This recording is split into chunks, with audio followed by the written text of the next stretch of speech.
Slide सबसे important लगती है मुझे, ये वाली लगती है, इसमें इन सब की प्रॉपर्टीज़ हैं। ये यहाँ पे आपका स्टैंडर्ड डेविएशन कार्ल पियर्सन ने दिया था, 1893 में दिया था। ये क्या है, रूट मीन स्टैंडर्ड डेविएशन बोलते हैं इसे। एंड ये जो है चेंज ऑफ स्केल होता है, यहाँ पे मैंने इसलिए लिख रखी है, ऊपर ही पता चल जाए कि कौन सा स्केल से ये आप कौन सी चीज से ये चेंज होता है। तो आप ऐसे रख सकते हो एस डी, मतलब कि एस और एस, स्टैंडर्ड डेविएशन सिर्फ स्केल से ही आपका चेंज हो रहा है। एस एस से आप सिंपली याद रखोगे तो आपको याद रह जाएगा। एंड मीन में तो दोनों ही चीज से हो रहा था, तो मीन का तो इतना होगा ही नहीं। एंड स्केल में हम क्या करते हैं, इनटू एंड डिवाइड, मल्टीप्लाई और डिवाइड करते हैं, ठीक है। एंड ये परसेंटेज हमने वहाँ पे कर ली थी, तो आई थिंक आपको दोबारा करने की जरूरत नहीं है। एंड स्टैंडर्ड डेविएशन, अगर आपको फर्स्ट एंड नेचुरल नंबर निकालने हैं स्टैंडर्ड डेविएशन का, तो आप ये वाला फॉर्मूला यूज कर सकते हो, 1/12 इंटू में n स्क्वायर माइनस 1। एंड यहाँ पे कितने आएंगे, ये जितने भी आपके पास नेचुरल नंबर होंगे एंड उनका आप स्क्वायर रूट कर दोगे, सिंपल, तो आप स्टैंडर्ड डेविएशन निकाल दोगे। अगर वेरिएंस निकालना होगा तो इसका स्क्वायर कर देना, मतलब सिंपली इसके स्क्वायर से ये स्टैंडर्ड डेविएशन आपका यहाँ पे कट हो जाएगा, ठीक है। फिर ये आपका n12 है, मतलब कि कंबाइंड निकालना हो, कंबाइंड ऐसे पूछा नहीं जाता, तो आप इसे यहाँ से छोड़ भी सकते हैं। फिर कोरिलेशन पे आते हैं। कोरिलेशन की वैल्यू आपको पता है -1 से +1 के बीच में होती है, ये लिमिट होती है -1 to +1, ठीक है। एंड ये किसी भी चीज़ से अफेक्ट नहीं होता, ना तो स्केल से ना ही ओरिजिन से। एंड इसको अगर आपको कोफिशिएंट ऑफ कोरिलेशन निकालना है, आपको कोरिलेशन निकालना है, तो आप क्या करोगे, BXY इंटू में BYX करोगे। एंड ये प्योर नंबर है, इंडिपेंडेंट होते हैं मेजरमेंट से, ठीक है। एंड इनकी सिमेट्री क्या होती है, that is r correlation of xy equals to correlation of y x, ठीक है। ये दोनों क्या है, एक दूसरे के इक्वल होते हैं, तो ये सिमेट्रिकल इन नेचर होते हैं।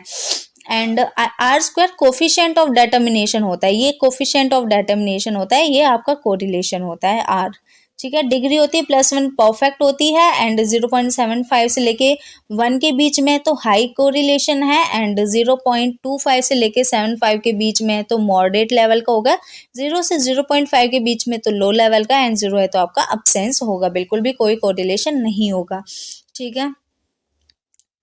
एंड ये कुछ फॉर्मूले थे आपके ये स्टैंडर्ड डेविएशन के, तो अगर आपको आपने अब तक नहीं करे हैं तो यहाँ से नोट कर लीजिएगा। आई थिंक आपने इतना तो कर ही रखा होगा अपने नोट्स के लिए, ठीक है। मेन क्या है, प्रॉपर्टीज आपको पता होनी चाहिए, कोई प्रॉपर्टीज छूटनी नहीं चाहिए। ऐसे ही कोरिलेशन का फॉर्मूला है जो कि आपका कार्ल पियर्सन ने दिया था, RXY निकालोगे तो sigma XY sigma x square sigma y square, इन दोनों का अंडर रूट, ठीक है, इनका मल्टीप्लाई करना होगा। आई थिंक आपने तो ये कर ही रखा होगा। कोवेरियंस अगर गिवन है तो कोवेरियंस ऑफ XY अपॉन में वेरियंस ऑफ x का under root and variance of y का under root. Coefficient of determination मैंने बता दिया, आर स्क्वायर होता है, R square equals to explain variance upon में टोटल वेरियंस। एंड आपको ये P दे रखा है, मतलब कि ये आपका कैसे निकालना है, इससे कभी क्वेश्चन आया ही नहीं है, ना ही स्टैंडर्ड एरर से। देखिए ये आपका प्रोबेबिलिटी एरर होगा, प्रोबेबिलिटी एरर है, ठीक है। ये 1 - r² कुछ ये वैल्यू दी होगी, 1 - r² अपॉन में √n कर देंगे, आज तक कभी आया ही नहीं है। And standard error simply 1 - r² upon √n होता है, ये आपका स्पेयरमैन रैंक कोरिलेशन का फॉर्मूला होता है, ठीक है। इनसे कभी क्वेश्चन नहीं आया। ये आप सिर्फ आपकी यहाँ पे प्रॉपर्टीज जो होती है ना, इनसे बहुत ज़्यादा क्वेश्चन आ रहे हैं, तो प्रॉपर्टीज पे आपको ज़्यादा ध्यान देना है।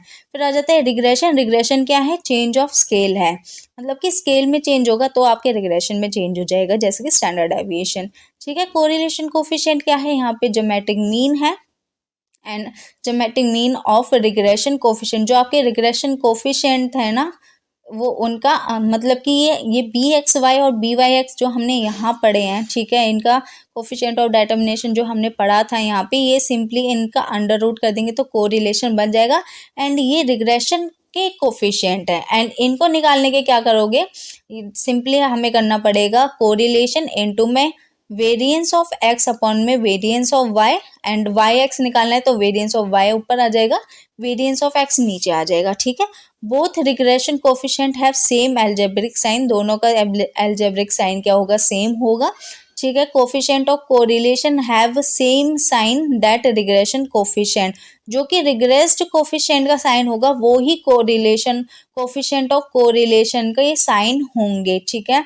ये प्रॉपर्टीज आपको याद रखनी है एज इट इज, यही इंपॉर्टेंट होता है इसमें, स्टैट्स में थोड़ा सा थ्योरेटिकल आपको कुछ याद रखना है तो।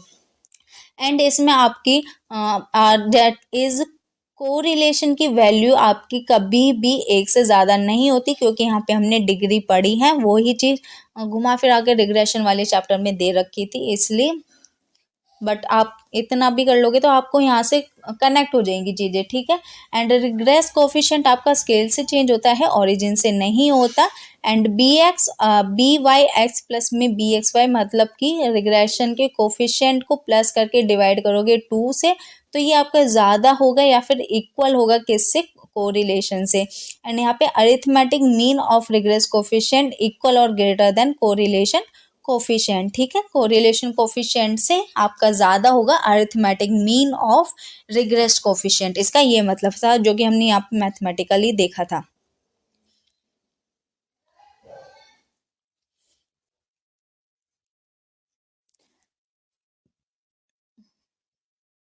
अगर आर की वैल्यू परफेक्ट 1 है तो यहाँ पे सिर्फ एक रिग्रेशन लाइन बनेगी, एंड अगर आर आपकी वैल्यू 0 है तो इंटरसेक्ट करेगी 90 डिग्री पे, ठीक है।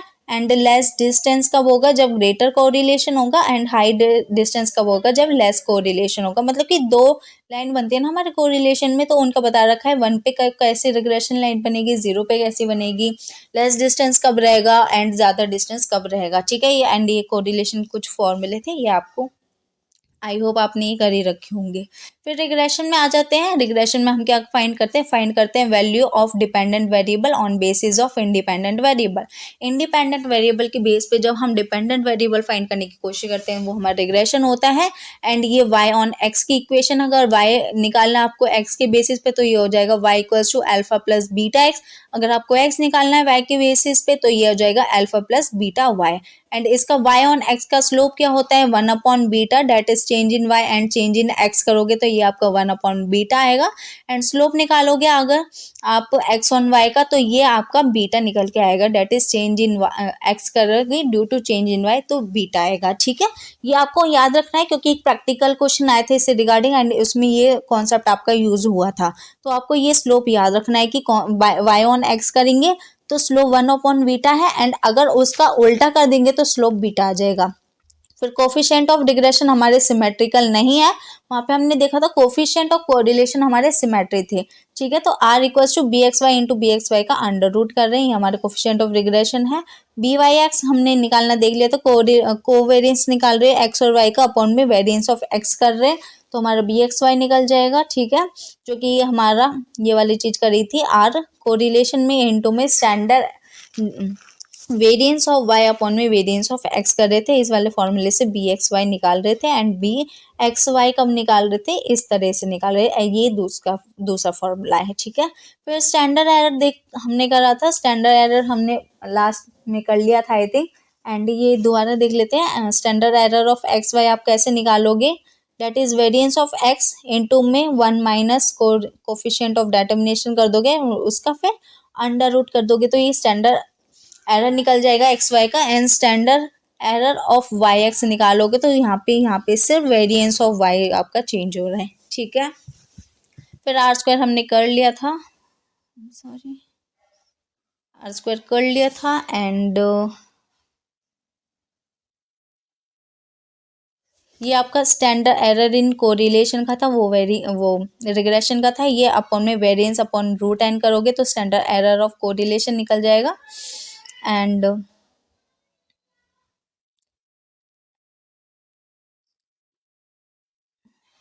अगर आर की वैल्यू आपके मतलब कि इसका मतलब प्लस माइनस आप नेगलेक्ट कर दोगे, आर की वैल्यू अगर इससे 6 PE से कम होगी तो नॉट सिग्निफिकेंट हो जाएगा आपका, एंड आर की वैल्यू ज़्यादा हो जाएगी तो वो सिग्निफिकेंट हो जाएगा, ठीक है।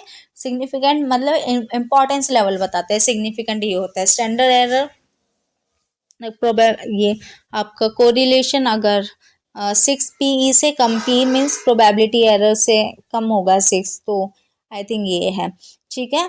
एंड ये पी क्या फाइंड करते हैं, आपकी सिग्निफिकेंस ऑफ आर, मतलब कि कोरिलेशन का क्या सिग्निफिकेंस है, इसका क्या क्या फॉर्मूला है, जो कि हमने लास्ट में भी देखा था 0.6745 में 1 - r² कर रहे थे अपन में √n कर रहे थे।